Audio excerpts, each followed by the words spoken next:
My name's Beth. I'm an addict. Thanks for asking me, Kathy. Thanks for doing the reading, Clifford. And thanks, Indy, for disrupting my peace. That's my dog just causing trouble there. Yeah, my name's Beth. I'm an addict. And I'm a member of Cocaine Anonymous and a member of South Central District Cocaine Anonymous as well. And I was asked to pick a reading, and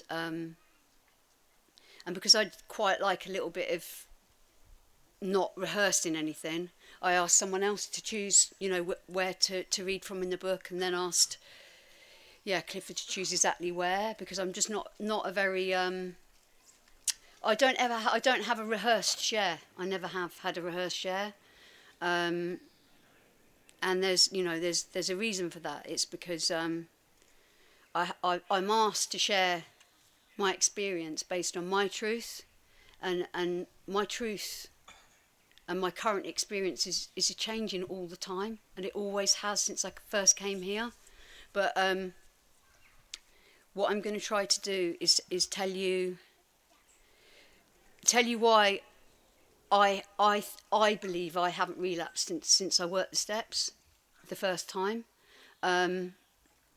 because I think that's probably going to be useful to someone. But what I will say is that I relapsed so many times before I came to my first meeting. I relapsed. I know that it's not about what drugs we use, whether we drink or we use drugs. I was a crack cocaine smoking, heroin injecting user at the end of my using. I didn't like injecting crack, but if I had to, because someone else was providing the drugs and they wanted to put it in a spoon, I would do it, but it wasn't my choice. I like to smoke crack cocaine, and I like to use heroin to come down. Not very good around alcohol. I'm small. My body doesn't respond well to alcohol. I get unwell very, very quickly. And I won't go through all of the history of my drug use, but what I will say, because I don't want to separate, my upbringing and my background is very different from other people's. I'm one of 7 kids, and not any of the other children in my family unit react in the same way to crack and heroin as me. I've smoked crack with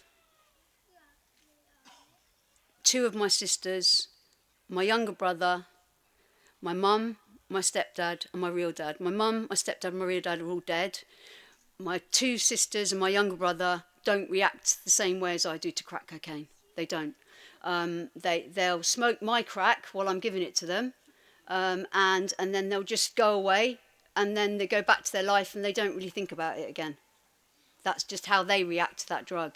For me, when I used that, I felt like everything just came together in one moment. It was just really unfortunate. There was a very brief moment.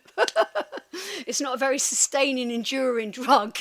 But everything just came together in that moment for me, And, the reason that I say that is because over the course of working the programme, things have occurred to me that I was oblivious to, maybe in the first 10, 15 years of my recovery.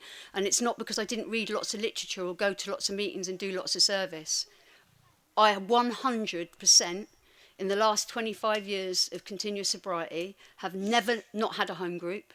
I have never ever not been working the steps actively in my life on a daily basis. I've never ever not had people that I'm actively doing the steps with. I don't have sponsees that I worked with 25 years ago and they're clean now and that's enough. That's not how I roll. But at the same time, I don't feel the need to sponsor everyone. I don't feel the need to tell everyone that I sponsor everyone. I've got this many sponsees. I have one person that I take through the steps the way I was took through the steps. And my sponsor saw me once a week, every week. There was no daily contact because I didn't have 50p for a text message. I got clean in 1999. It cost 50 pence to send a text. And I lived on benefits, in a bed and breakfast, single parent with a baby. 50p was a lot of money for me back in that time.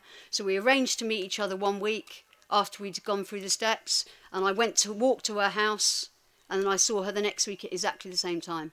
And she went to my home group, which was a women's meeting, and that's how I went through the steps. And that worked for me. So, you know, I could end my share there. If you do that, if you get a sponsor and you're always in the steps and you get a home group and you're always willing to do service and you're willing to help someone, you probably won't need to use again, no matter what happens in your life. That's the truth. But, you know, I wanted to qualify myself. And it's so hard. The more I go on in the programme and the more that I put into 10, 11 and 12, the more I'm humbled by the fact that I did not remove the obsession to use. It was nothing that I did that removed that obsession. I don't remember exactly when it went, but it went.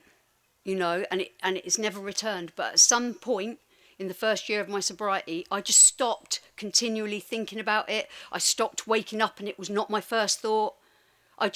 One day I just thought, fucking hell, I've just stopped thinking about it all the time. You know, if you're new or if you've been around for a short time, it's like, I remember clearly now, like it was yesterday, that feeling of before my eyes have actually opened and I've realised what time it is, I'm thinking about it. It's already on my mind. It's almost part of my being. And when the thought occurred to me, it crossed my mind, fucking hell, you haven't thought about it. That there was my first awakening. You know, I didn't have a profound spiritual experience the way that Bill describes his one, you know. But, you know, if you read all the stories in the back of the book, they're very rare. You know, that was not the general experience to have this sudden, you know, mind-blowing awakening. It's like we don't have to hang around and wait for that, you know. That was my first awakening, and I believe that at that time, because I was doing all the stuff that was suggested to me in the programme at that time, it hit my heart, and I just thought, this is going to really work for you. You know, and it says in that reading, and it says elsewhere in the book about, you know, these are but suggestions. And it says in there, you know, this is the 12th suggestion, you know, and all the big book thumping geeks that have done a couple of big book studies will go, but what's the suggestion? It's a subtle command that if you look it up in the dictionary, yeah, we've all got to do these book studies, right? If you're a real alcoholic addict like me, you need to do a number of big book studies so you can really get your head around how deep that book is. And it's a subtle command, it's a subtle command, you know. And for me, what I believe is that if you're not a chronic alcoholic addict, you won't hear that command. It won't hit your heart in the way it does a chronic alcoholic like mine. It's like my ears were opened by my brokenness. My ears were opened at that moment in time by pure desperation. And then it doesn't matter how subtle it is, something, that language of the heart is hitting you and you're like, I must do this. I must do this. It's not so much any one thing that anyone says. It's not one speaker or one way of going through the steps. It's this thing that's just like, I have to do it. But having said that, I know that desperation's not enough. You know, the person that I love has been in and out of relapse for 6 months. I know he is desperate. I know he's desperate. It's not enough. Desperation brings people back here time after time after time, relapse after relapse. And I see how broken they are when they start to think, this just isn't going to work for me. Or maybe what they thought when they first come here, these people are full of shit. None of this is real. I've got more problems than this fellowship can give me. I've heard it all. You know, I sponsored people 20 years ago that got significant clean time, and now their mental health is so fucked from constant relapse, self-medicating all the shitty not drugs, the fucking crack zero and heroin-free fucking heroin that you can buy these days, like, they're gone. You know, and they might not ever get this. And that's why I'm still really passionate, because I believe that that is my job. You know, I know this has worked for me. It's like, when I come here, I lived life on my addiction's terms, 100%. And I'm not saying that to be like, oh, I've used more than you and it was darker than you. It's not about that. I lived on the grind of my addiction. Like, I was shackled to what it wanted. I didn't differentiate between myself and my fucking need for more. That craving kept me moving when I was 4.5 stone, living in someone else's house on the front line, having the door kicked in all the time with people that wanted to rob me, dealers that we were going to rob, and the police. And it just kept me in that fucking feral state. It ruled me. And I had absolutely no intention of leaving there. That's how many relapses I'd had before I came here. I kept on my power trying to stop, and I'm very determined, I'm very resourceful, and I'm not unintelligent. I had a massive network, my family. You know, I was brought up like my family used drugs was normal. I did not believe that weed was a drug when I come into recovery. When it was abstinent from all drugs, I was like, what, and weed? Because that's just not even a drug. It's not even a thing. I just didn't get it, you know.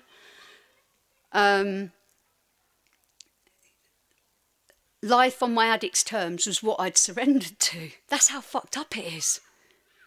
Like, every single time I tried to stop and started again, it was another fucking bullet to my soul of like, you're not going to be able to stop. Why do you want to tell people I'm going to stop, and then stop and then start again? Put some weight on, get some new clothes, fucking get a car, go and see your family, show them how well you've done, and then just think you'll treat yourself to fucking a little bit. You've done really well, just have one night. Believe in that. Like, I was done with it. My esteem was just fucked. You're not going to be able to do it, don't do it. I remember Larry Sinister. Louise knows Larry. I used with Larry, and he was notorious because he'd been in prison, like, for murder. And I used to just hide behind him. I lived in St Paul's. It's a very black area. I was a little white girl. And he was just like my little bodyguard. And I was with him smoking crack the night before he come to rehab in Bournemouth. I didn't know he was coming to Bournemouth, and he went, I'm going to rehab tomorrow, Beth. Just next to Eurofoods, he had a flat above the post office opposite the chemist. And I went, you'll be back, Larry. Why are you fucking bothering with that shit? You're always saying you're going to rehab. You're so fucking full of shit. That's my last words to him before he went to rehab. And then I left because I'd given up. That's life on your addict's terms. And I didn't plan to come back and to any other normal life. And then what the program taught me to start with was like what we talk about in the book. You know, it's life on life's terms. And I didn't find that particularly easy. You know, I wasn't an evangelist. I was relieved. I was really, really relieved. And then I think that when I realised that the obsession had gone and been removed from me, and that I hadn't had to think it away or plan it away, it just happened because I kept doing the right stuff, then I really started to understand how desperation didn't need to sort of drive my life anymore, but gratitude should. And that's why I get pissed off when people talk about, you don't need to write a gratitude list, it's not written in the big book. Well, I believe gratitude is an action. So for the first 10 years of my recovery, I didn't write a gratitude list. But what I noticed was that the better my life got a mortgage, first person in my family to get a mortgage. You know, I lived homeless as a kid, many a time, had sweet fuck all. So I started to think, done pretty well, haven't I? got a car, got a flash car, got money in the bank, got all this clean time. And it's insidious, that shit. Because then I start to believe maybe I did remove the obsession. Maybe I did do quite well, didn't I? And I'm the sort of person that I start to not appreciate things really fucking quickly. And it's at those times in your recovery where it won't matter how many people you're sponsoring or how much service you're doing or how well you're doing externally. If you don't feel in your heart, to your core, grateful to just be alive, not to be fucking injecting yourself, to have food in the cupboard, to have electric, to have your kids not taken off you and put in care, then you might need to write a fucking gratitude list, and really connect with it. Not like a 1, 2, 3, grateful to be clean night. Like, connect with every single line. It's a meditation. This is a basic text. This was just the basics. This was the starting point, the textbook that showed us how to take the actions. It makes it very clear in there and in the 12 and 12 that there's a lot more work to be done. Those first 3 steps were to bring the alcoholic addict into the psychic change process that was already part of the Oxford group, the spiritual rearmament group, whatever, movement was around at that time that was part of that psychic change group. So he put those first 3 steps there because he knew that we needed this power that was going to change us. And that brings me on to my next point, So desperation's not going to fucking keep you here, but gratitude will sustain you. That's 100%. I promise you that. I promise you. If you remain grateful, you will not pick up. It's just the truth. But the mind, my clever little mind that likes praise, likes all the 5 Ps. I like pleasure, I like praise, I like possessions, I like position, I like power. All that shit it talked about in the Oxford group. I love that stuff. I don't come here and work the steps and suddenly become not that girl. I'm still riddled with fear and insecurity if I'm untreated. And it will run my life. It feels good to have people love you and like you. So that's why we have the whole programme. And that's why I try not to sound too clever and come out with stuff that other people have said in fucking shares and fucking tell you all about the numbers in the big book. You need to go and find that shit out for yourself. That's the joy. That's the joy for us getting our own experience, right? Because I can't really explain to you how this was done to me. My ego didn't create a psychic change. It's the lack of fucking ego that creates a psychic change. And left to my own devices, I will use my ego as much as possible to get what I want and to feel good. Selfish desire will run every single area of my life. And for a short time, I could do that clean and sober. I can act out on everything else and make myself feel good. And I'll keep going for a while. And I'll think, how great am I? And I'll get all puffed up. But I will get out of shape. Life on life's terms is possible if I systematically work the steps. But what I'm beginning to learn is that I'm coming into a time in my life where I genuinely want to live life on love's terms. And that is my truth. I have gone to great lengths to discipline myself. Because I really need good discipline. That's the sort of person that I am. If I can find a way around something to get what I want and to feel good quick, it's almost like my brain's so lazy it's just set up for the quick fix, the instant gratification. And I've just taken this program so fucking seriously. And at the same time, I really try not to take myself seriously. I really try to be able to fucking laugh at myself. And what makes it easier to laugh, it's partly ego, right? What makes it easier to laugh at myself or keep myself right-sized is if I'm armed with the facts about myself. So I know I'm armed with the facts about what I suffer from, but the way that I remain armed with the facts about myself is through inventory. And when I look through the history of the literature, and I look at what sort of the Oxford group stuff was based on and all that sort of stuff, a lot of it is based on two-way prayer. Wally P writes a whole book on two-way prayer. It's what the Oxford group practiced. And for me, I just really like to know what's good in my life in the here and now, and what's bad, and what I'm meant to be working on. It's not a fucking competition. You know, this is a daily practice. You know, I'm never going to be perfect. The time that I'm at my best is when I'm being selfless. Is when I'm being genuinely selfless. It's like, it's a gutter. It's a gutter for me when I realise that that's what the whole gig's about. You know, God didn't do this work on me so he could have more of fucking Beth. Because Beth's a fucking greedy pain in the arse. A self-seeking, greedy pain in the arse. You know, that is what I am. And, you know, I was so beaten and so willing and so teachable. And I think it can be really, really hard when you come in and out of these rooms to remain teachable. I see like walls go up, you know. And the way that I try to remain teachable is I write every morning. I'm just going to tell you the truth. I'm not telling you what to do. This is what's worked for me. Yeah? So when I first went through the steps, I did my 4 and 5.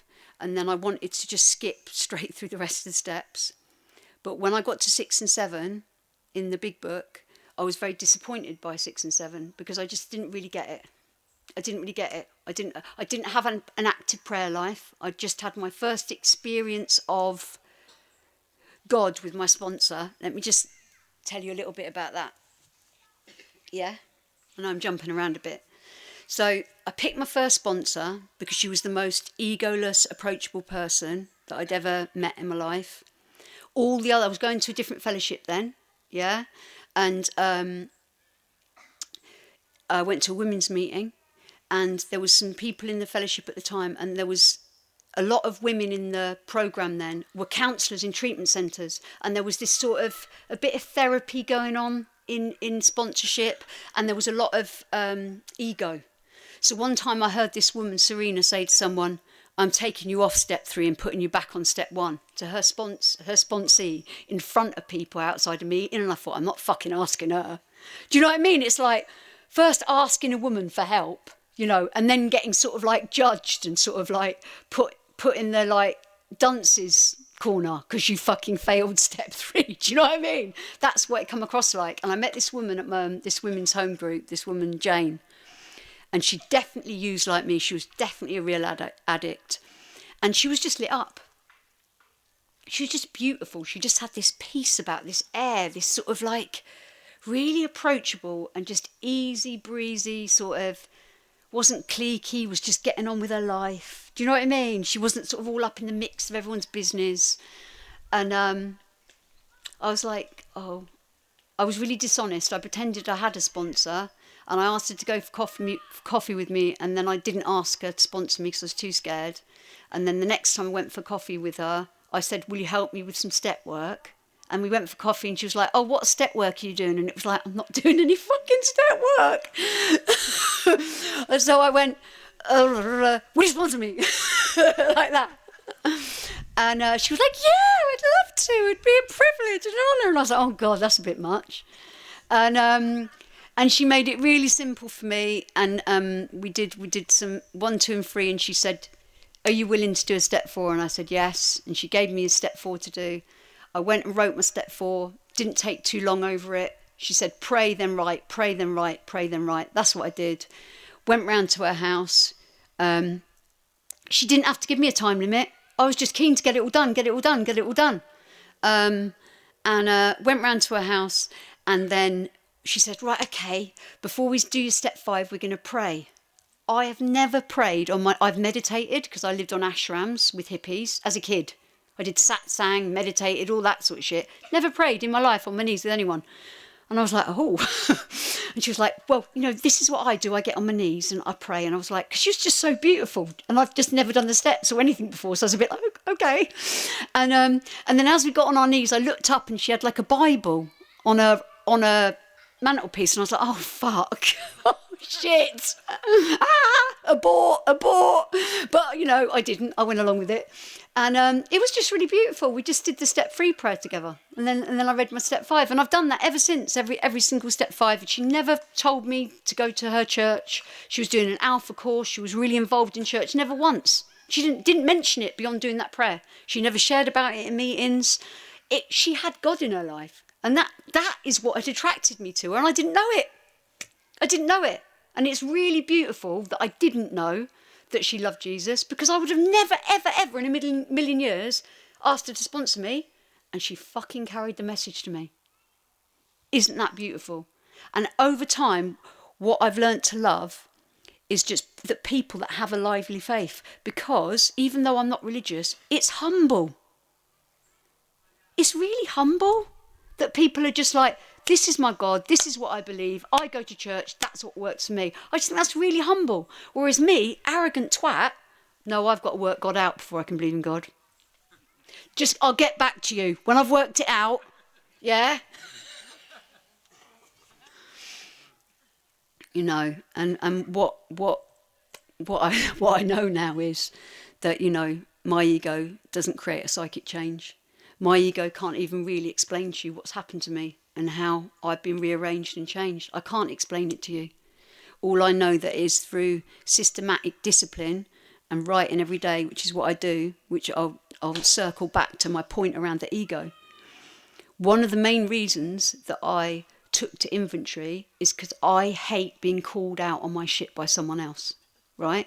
So I don't know about you, I'm sure this isn't true for you, but when I used drugs, I was a compulsive liar.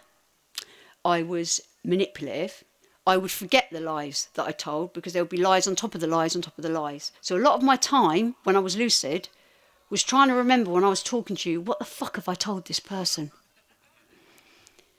My life was just a walking fucking lie. Do you know what I mean?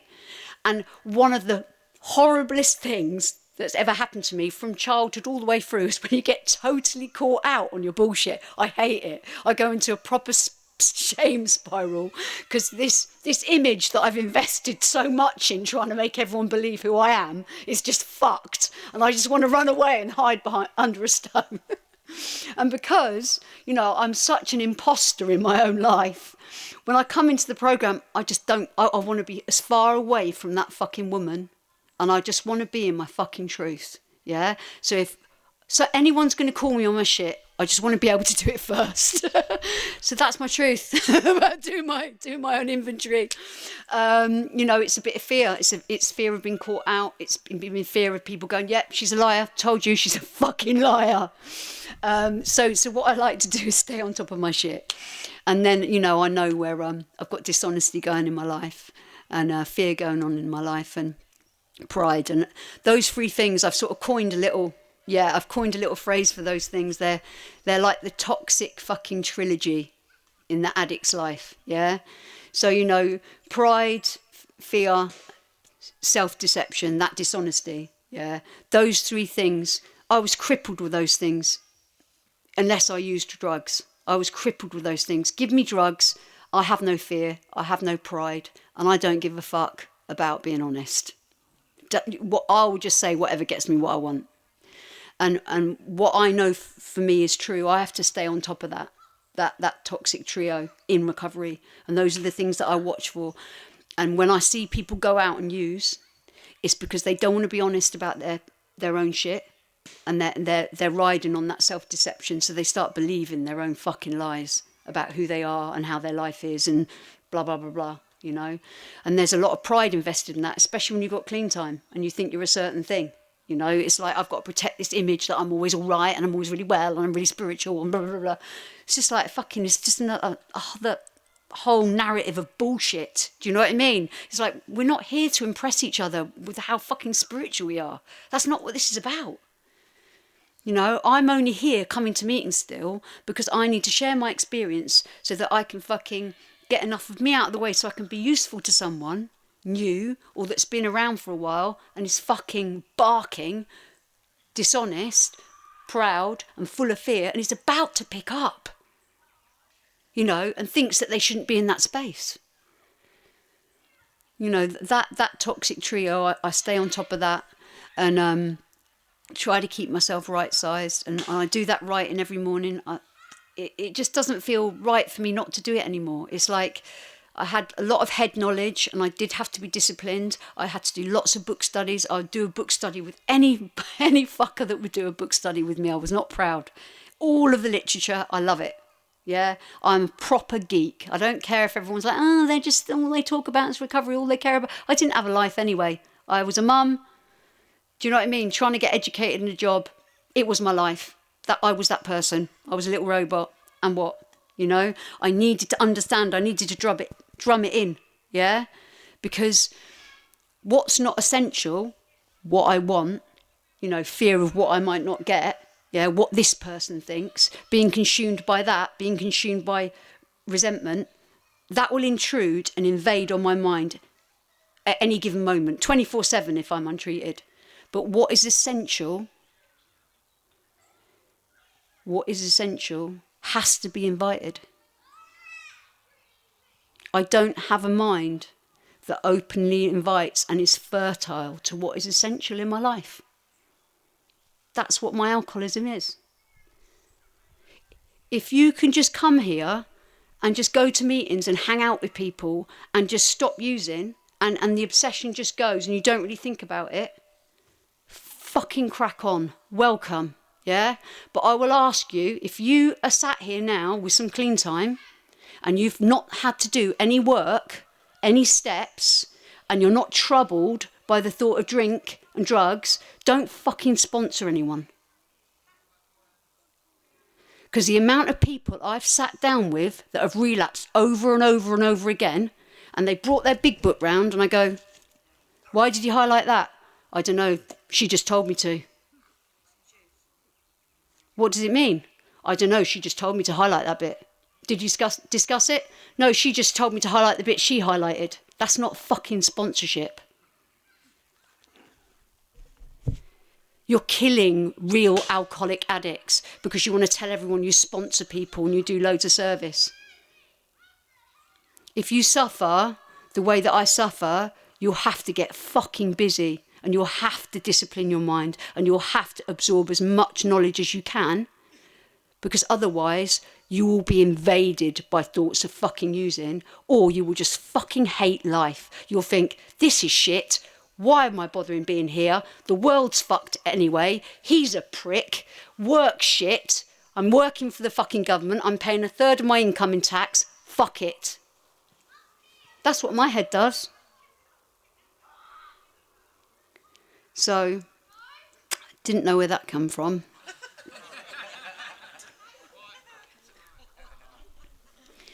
But, yeah, I had no choice. I had to be a geek. And I had to remember that gratitude's an action, do stuff that I didn't want to do. I've never been too busy to do this programme. I've never been too important to do this programme. Don't feel the need to impress people or give you a fucking big thing about all the stuff I've got in my life. But I will finish on this because it's been really prominent, all right?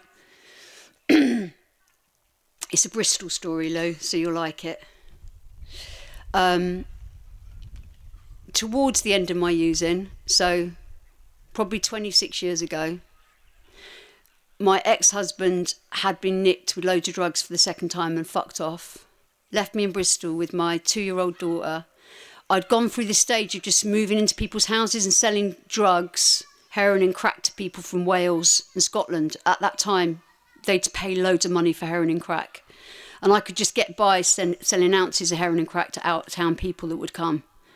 But things was really bang on top. I was living at this young couple's house that were out of their depth, proper posh. I'd taken over their flat. I had my 2-year-old daughter there. I used to fuck off all the time and leave them with my little girl. They didn't really know what was going on. One night I went out to school, didn't come back for about 2 days. When I went back, my daughter had been taken into care. Obviously, that was their fault. I didn't make any effort to find out where my daughter was. I just slagged them off for calling social services. I ended up in Barton Hill in a shithole with these 2 people that fucking One-Eyed Pete and Emma, who I fucking hated, rung the buzzer, fucking the sound of her voice, just thinking, fucking hell, I've got to go and beg it off this fucking bitch. Went up the fucking escalators, sat in the flat. I hated them. They hated me. Sat there, smoked their drugs, fucking made small talk, waited for her to go so I could really get some drugs, and then moaned about these people phoning social services. Oh, boo-hoo, my daughter's in care. Looked out the windows at night, you could see all the lights from the tower block across the city, and just thought, my daughter could be anywhere, in any one of those houses. She's not here with me now. Just carried on smoking crack, left the next day, went out to get some more money for some more crack. I didn't make any attempt whatsoever to find out where my daughter was or how she was going to get out of care. Didn't do anything. Not a thing. And still I had no plans to get out of Bristol. Not one. Literally, if my dad hadn't got out of prison and come and got me because he didn't know what I suffered from, I'd still be there now. No plan. And my daughter's going to be 30 this year. My youngest is going to be 25. They can't even remember me smoking a roll-up. My daughter's going to be a qualified doctor, chiropractor, next year.